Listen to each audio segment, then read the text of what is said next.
As we approach a new year, dozens of bills are on the governor's desk. Many of them have earned bipartisan support, a term that can describe the last 2 years in the Ohio House. But in a few weeks, current House Speaker Jason Stephens will no longer lead Republicans. Columbus Bureau reporter Morgan Trout looks back at his role impacting policy.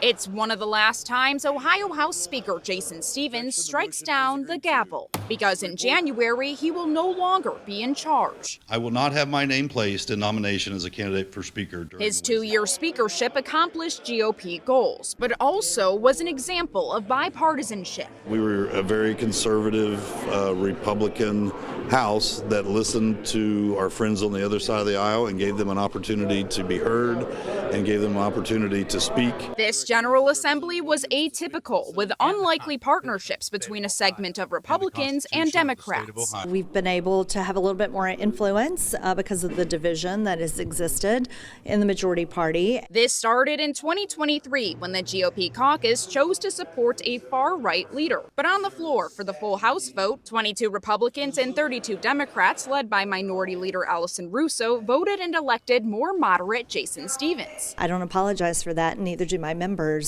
And, wherever we can find opportunities, again, to do good things for our districts. Described by allies as a compassionate conservative or believing the government has a responsibility to help public programs, Stephens and Russo had common goals. Push that we did for the Fair School Funding Plan, making sure that was fully funded. Democrats also passed other priority legislation, such as domestic violence preventions and lessening childcare costs. Plus, the House budget sent billions of dollars to communities in need. And Stephens and his faction of the GOP stood with Dems to fight against restrictions to free speech, elimination of union rights, and changes to what the voters chose on marijuana policy. Working together. But that alliance won't exist in 2025. You have dethroned the current Speaker of the House, Allison Russo.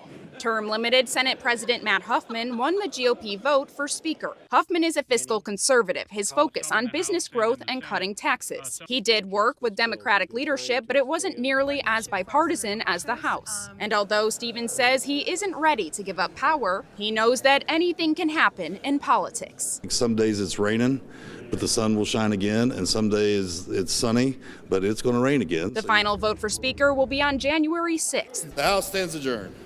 At the Ohio State House, I'm Morgan Trout reporting.